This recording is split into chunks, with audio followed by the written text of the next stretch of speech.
We would go to cocktail clubs and restaurants and noticed how the cocktails contained this fascinating looking ice. So not only were they tasty, but they were artwork in a glass.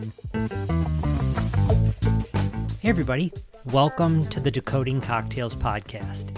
I'm your host, Chris LeBeau. The goal of this show is to understand the inner workings and evolution of mixology, hospitality, and community. As I further my own knowledge of the field, I'm inviting you to join me. You'll hear me interview people from around the industry about their work and beliefs. If you like what you hear, the best way to keep up is to subscribe via the podcast app you use. And if you think others will like this, I invite you to share an episode or write a review. Your words help grow our audience. And you can keep up with the latest news via our newsletter, Cocktail Confidential, or see what we're working on via Instagram. And please reach out. I'd enjoy hearing what you liked, learned, and what else you'd like to see me dig into. So let's get into it. My guest today is Drew Dubray. After 30 years in the manufacturing industry, Drew and his wife Julie were kind of wondering how they might, as a family, switch gears a little bit. And while they were out on the road visiting their kids and just traveling, they kept bumping into and thinking about the awesome display of craft ice cubes that were in their glasses at bars around the country. And so after doing a little more digging, while they may have found it was possible to acquire in the city of St. Louis, they decided that they were going to really jump onto this train and really help promote and enhance the supply of great ice here in the city of St. Louis. And so they partnered with a company, Nice Ice, out of Chicago. And, you know, like any good enterprising person, Drew joined the U.S. Bartenders Guild. And what Drew and I share in common is that both of our businesses were founded just prior to the pandemic. But as we've seen, the pandemic created a handful of business opportunities, but also destroyed a number of markets. And so not long after starting up his own business, the market kind of collapsed and really kind of forced Drew to kind of think about, how do I build stronger relationships with the industry? And so it was useful. And as you'll hear, he and I had met several years ago in a class that I actually hosted prior to the pandemic, and just how things have shifted for him over time as he continues to grow his business. So what was super fun for me as a part of this interview was the chance to be on the floor of a production facility like this. Being in bars all the time, seeing large format cubes like this, hearing about people using bandsaws to cut ice cubes, and there it all was. So it is remarkable kind of what one can do with the right equipment and time and training. And so it was fantastic to be on the floor and watch Drew be able to begin to put imprints into various cubes and talk about various sizes, etc. So, but just a couple of things that I think are worth highlighting and going a little bit deeper on. It was probably just a week or two ago that my girlfriend was over and we were making, I believe, a martini for her. And we decided to keep it cold because it's a drink, honestly, a lot of times you can enjoy over a long period of time. We were going to serve it in a heavier rocks glass rather than a traditional martini glass. And we put one of Drew's cubes in there. And Becca is definitely one for the aesthetics. And she was like almost stupefied, saying, "Oh my gosh, from almost every angle, I actually can't see that the cube is in the glass." And so it was really, she was really taken by it, which was pretty cool. One thing worth knowing that I didn't actually call out in the interview, we talk about tempering these large 40 to 60 gallon blocks of ice that he's cutting into cubes. But if you're using cubes like Drew's at home that are so dense, one of the things you want to do is typically 2, 3, 4, 5 minutes before using the cube, and I say this because we didn't call out the timing during the interview, you actually want to take the cube out of the freezer and put it in the glass so it can begin to warm and temper so that otherwise it doesn't crack. And I've certainly had this happen for a couple of them without when I wasn't thinking. So that's important to know. Drew also talks about the importance of having kind of a flavorless cube. We want the cube to impart coldness to the cocktail, but not necessarily flavor. I talk about this often when I'm teaching people, but one of the things that is valuable is even if you are using ice out of your home freezer, you want to make sure that that ice is circulating and being used often, because one of the things that can happen as the air is moving through your freezer is the aroma from all the other tasty things you have in your freezer can end up landing on the cubes and actually imparting aroma onto that. Now, I always say the way to do that is best way to check is to pull a cube of ice out of your freezer, put it in a glass, let it melt, give a smell, give a taste after it has melted. The final thing that was nice to hear for Drew, and frankly something that I can relate to a bit in my own little world, is that while the early parts of the pandemic really broke everything, that when people were suddenly at home making lots of cocktails for themselves, learning this craft, the demand really began to trigger not only for them, but Drew says he feels like he has seen demand grow because likely people's tastes are evolving regarding cocktails. And so when they're out, they're a little more intrigued of like, oh, like I'd really like to see a large format cube in my glass. So anyways, that's enough for me. I hope you enjoy this interview with Drew, and happy cocktailing, everybody.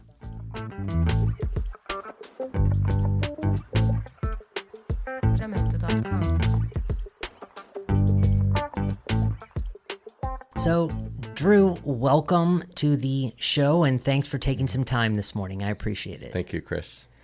It's fun as a cocktail enthusiast to be able to walk into a high-end operation like this and see, monogrammed, large ice chunks waiting to hit the bandsaw, and of course, watching you get to lay all that out. So, as the cocktail game has really expanded, and I think about this also in the world of another thing people could think of is Fever Tree has come on the market. Mm-hmm. This idea that if you're having a gin and tonic, what are those other 4 or 5 ounces of liquid you're pouring into a drink to kind of better elevate the quality of it? And ice is obviously no exception. So tell me a little bit about, you and I are both not brand new in our careers. How did you decide to start Nice Ice in the first place? So Julie and I were traveling, visiting our boys, and we would go to cocktail clubs and restaurants and noticed how the cocktails contained this fascinating looking ice. So not only were they tasty, but they were artwork in a glass. And as we traveled more and we started visiting some of the restaurants and bars here in St. Louis, we're like, we've got an opportunity here. There is a need for this. And we were looking to do something fun and different in our lives and felt like, let's bring this to St. Louis. So we had met with her cousin up in Chicago. They own a couple of restaurants up there, and they were going through so much ice themselves that they decided to manufacture their own ice. And we just happened to be about in their 2-year cycle after doing this, and we said, well, let's do this in St. Louis. Will you help us get started in St. Louis? So we became part of Nice Ice Company and started Nice Ice STL back in 2019. Okay.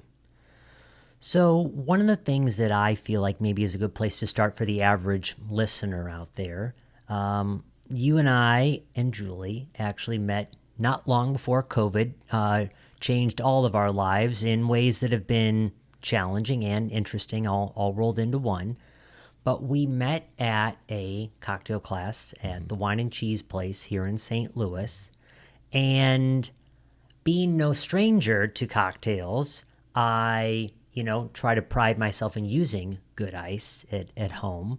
But I was in a hurry, and I couldn't make it to pick up some nicer cold draft ice. Uh-huh. And so that day I stopped off at the local grocery store and I picked up some ice there. Now, you produce all sorts of different stuff, but I guess my question is for the person listening at home, when they see some of this more traditional cocktail ice that you might provide, or they're at a bar and they see some 1 by 1 inch cubes.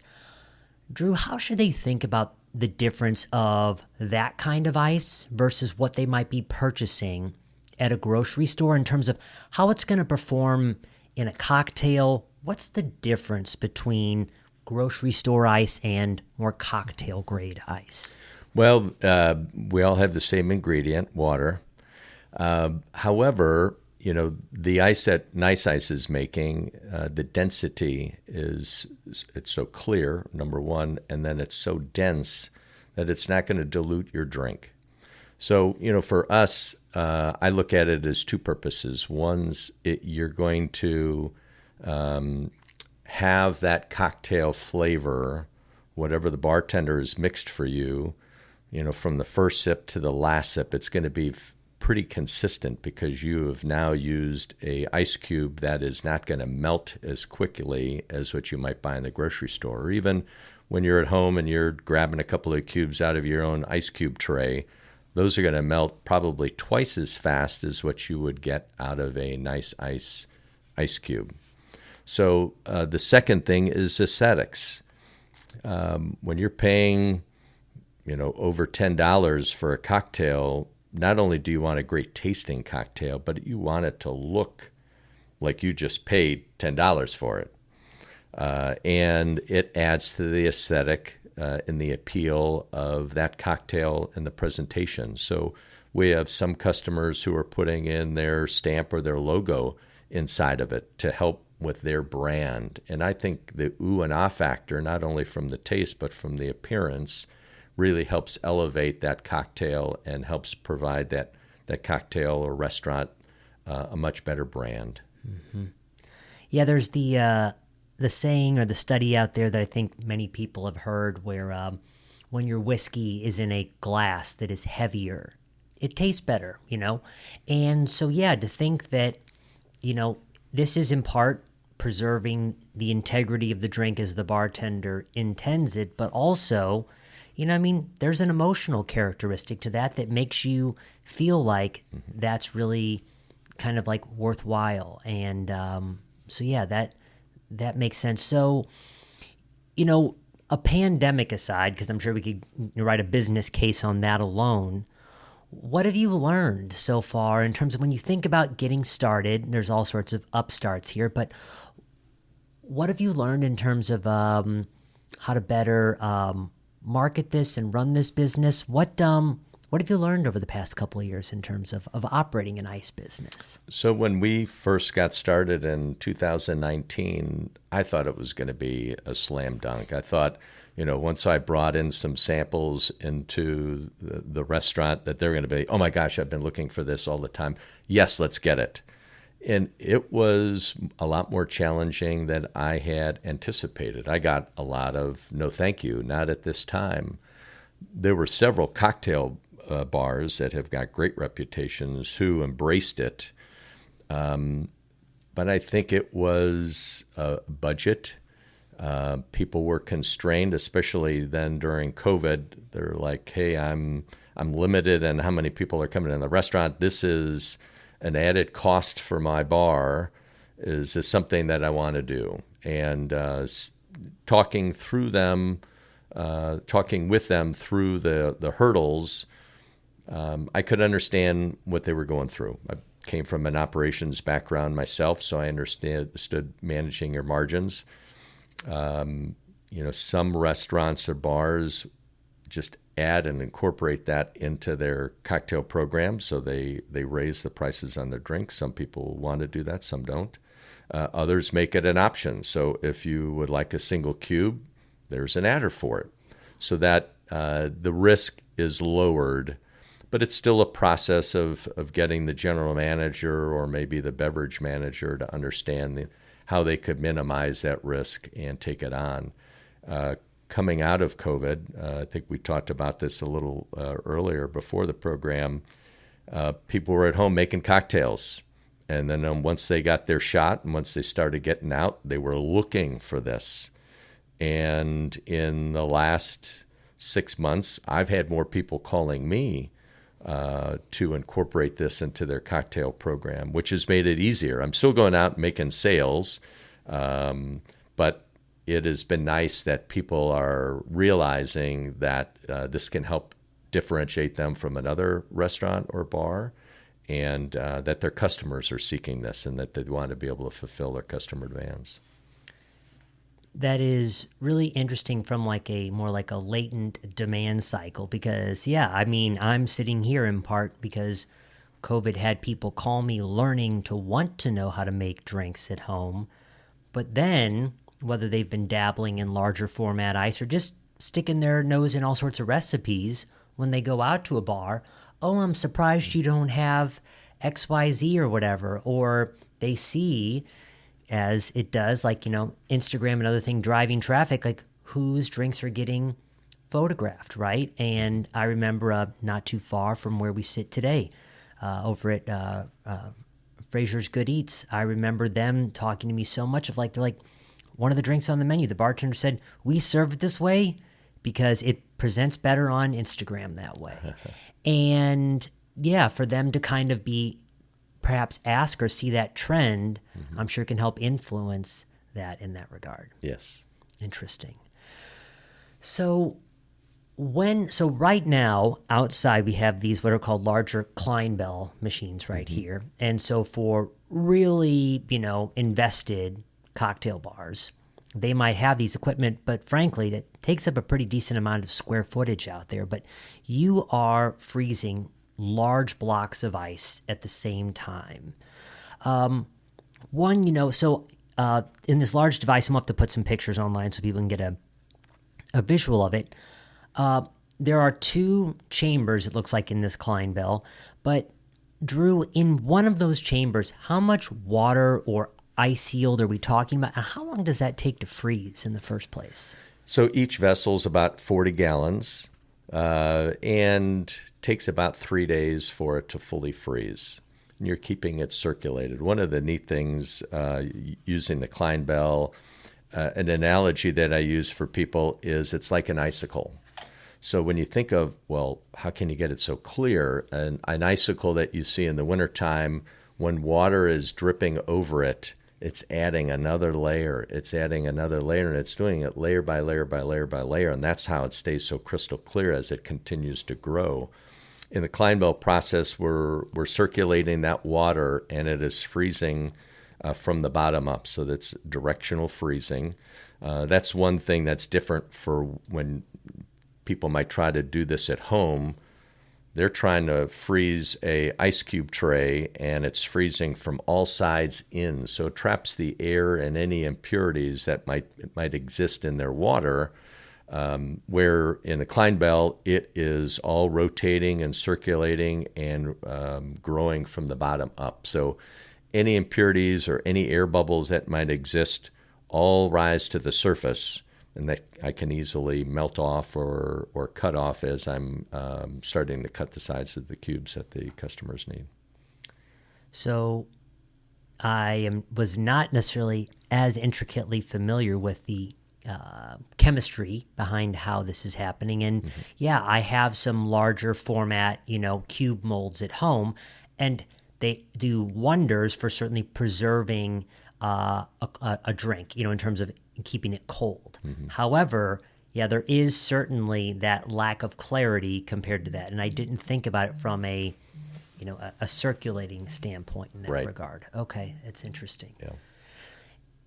Now, when they come out of there, something right now sitting out in the workshop, there is some very large format cubes that are preparing to be cut. However, I asked you, I was like, do we have a timeline here? Because we got ice melting out here, but you said actually I can't cut that immediately. Correct. So remind us about that kind of like the reasoning behind why it needs to sit for a little while.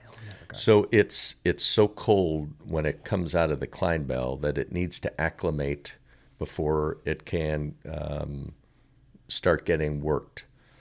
So we temper it. And the same is true when I take it out to the customer and deliver it, and it's typically in their freezer. If they're taking let's say a warm whiskey right off the shelf, and they're pouring it onto the cube, that thermal shock is enough to make it crack. It won't shatter it into pieces like glass, but it then takes away from the appearance of the cube. So in almost all cases, our customers are taking the cube out, putting it into the glass.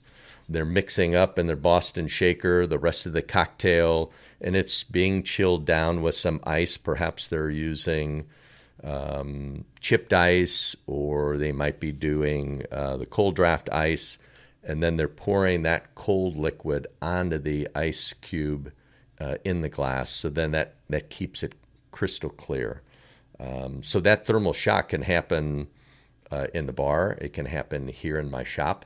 So I let it temper for about 2 hours. So a 300-pound block, I cut it into smaller pieces so that I can handle it easier. It would be not that strong, but a lot easier if I divide that up into 4 little pieces and then cut that on the bandsaw. Okay. So we are sitting here in the great city of St. Louis, and you never know what exactly is marketing headlines versus actuality. So when it comes to someone who's actually producing ice, at a production level, are you pulling water straight from the tap, filtering it, reverse osmosis? What do people find is most valuable in terms of producing the best quality product?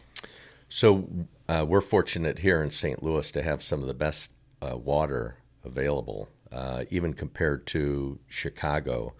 I don't have to go through all the regulatory items in terms of purification that they might have to in other cities, such as reverse osmosis.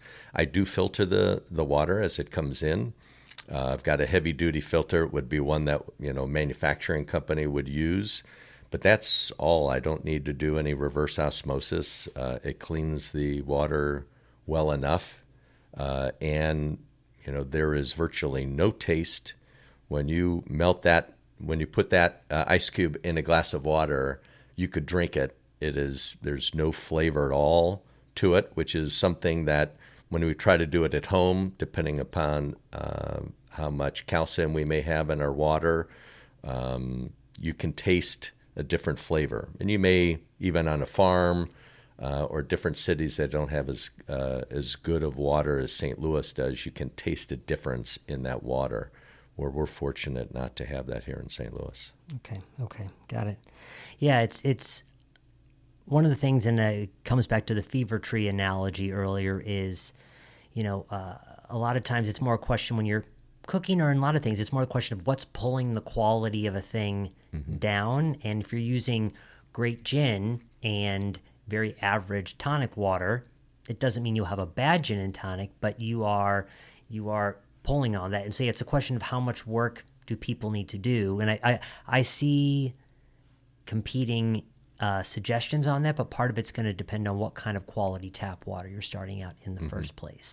So you're obviously operating at a whole other level here, but for people at home that are slowly maybe leveling up their cocktail game, if they're at home in St. Louis, as an example, and hopefully there are people out there listening across the globe, of course, but are you recommending to most people that they should run their water through a Brita filter of some kind, or is really just using tap water in most cases? Or do you have any suggestions for how people should make that call for themselves?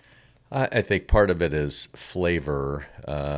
Filtering it isn't going to do, if they're making it at home, it isn't going to make much difference in terms of what the end product looks like.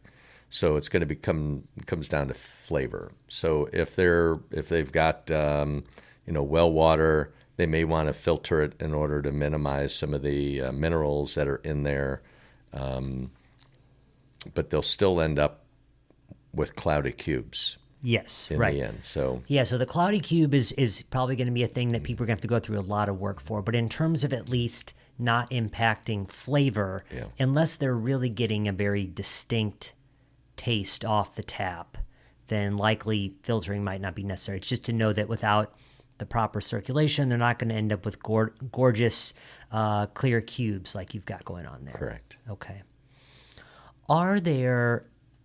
So in terms of other trends you're kind of seeing with ice right now, some cubes are colored. We can talk about, you stamps, or you've got logos that you're, sometimes looks more like, maybe more even like branding into them.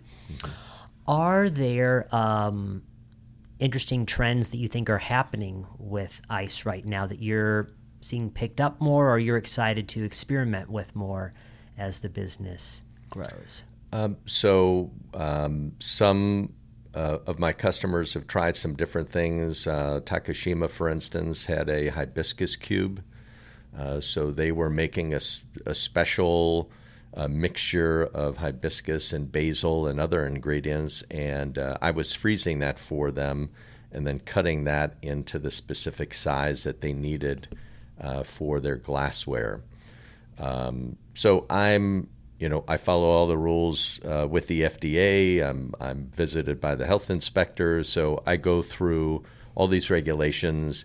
I did not want to get into flavored cubes or start mixing my own mixtures because that's a whole nother level of a regulatory. However, if my customer is providing that to me, coming out of their kitchen, I can just freeze that and cut it. The nice thing about my shop is I can hose everything down and clean everything up before I start cutting the crystal clear cubes. So I think different people are trying some different things.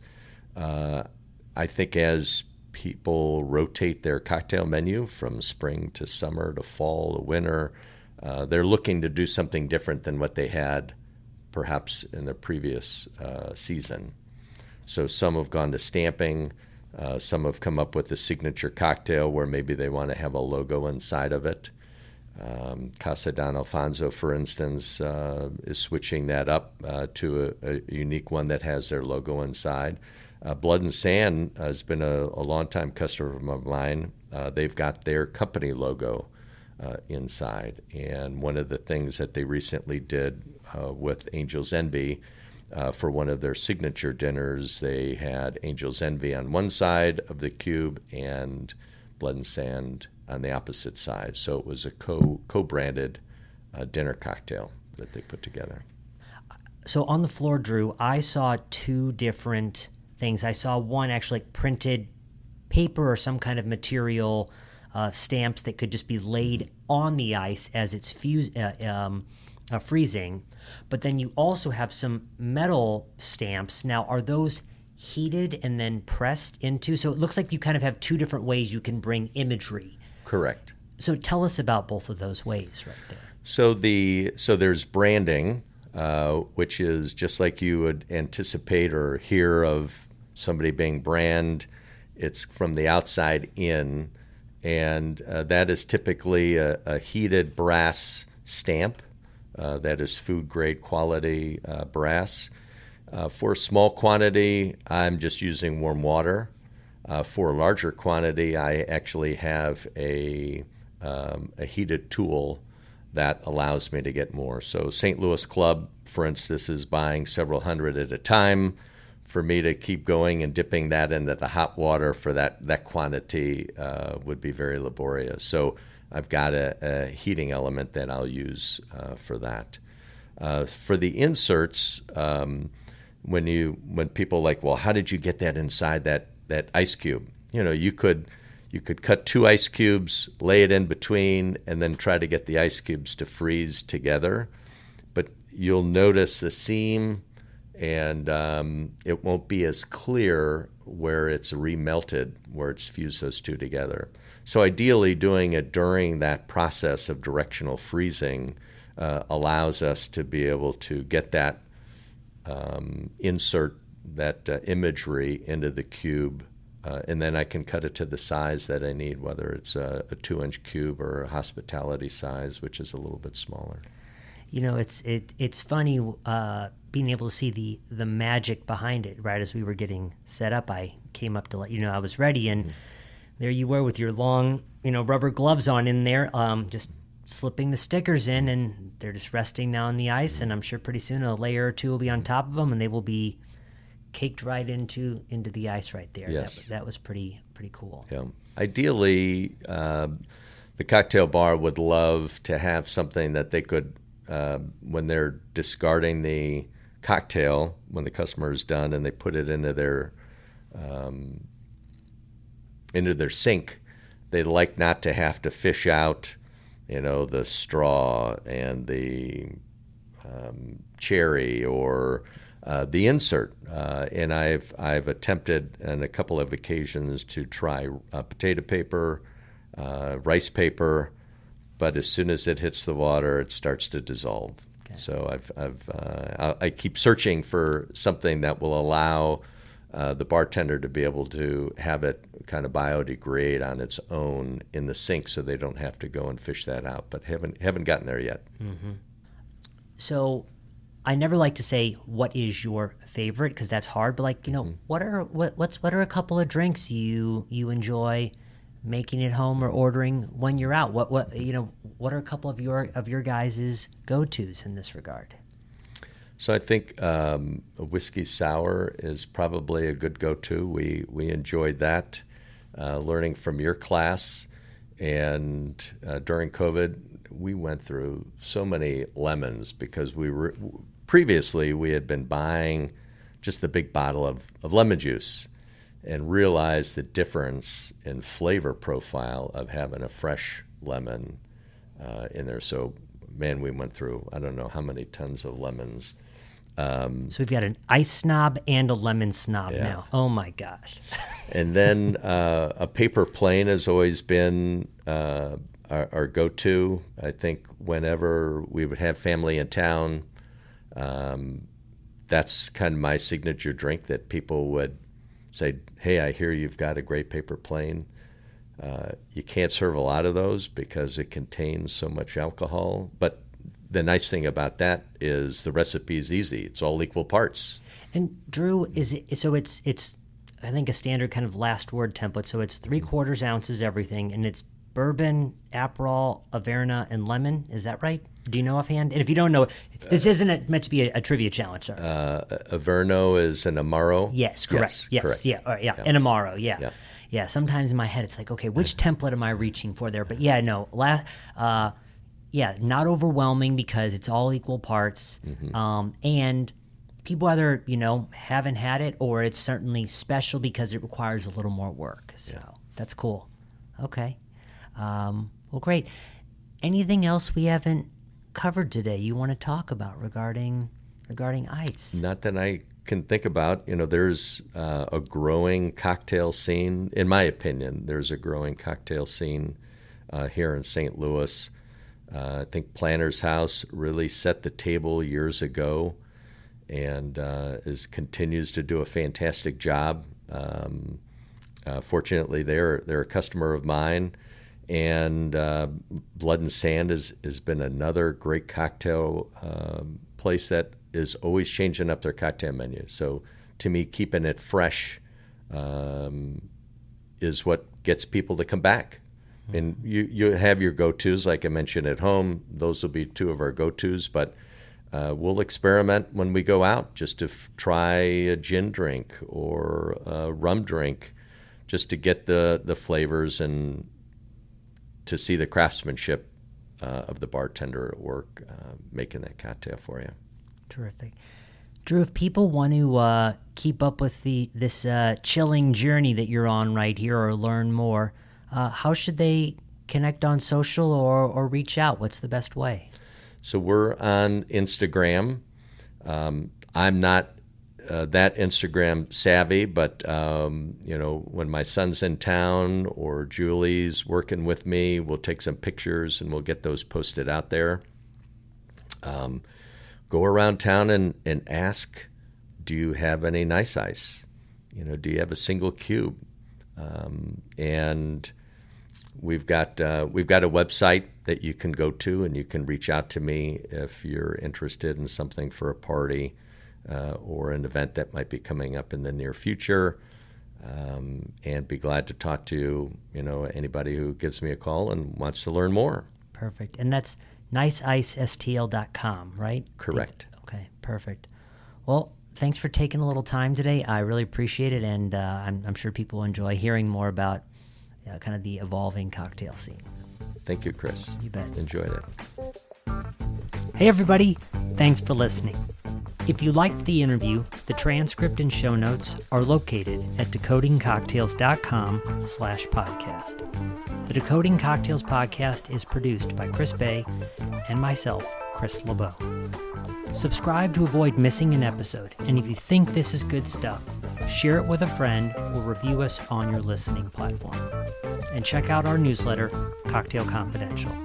Remember, the best way to get better at mixology is to practice. And the best way to do that is in the company of friends and family. Happy cocktailing, everybody.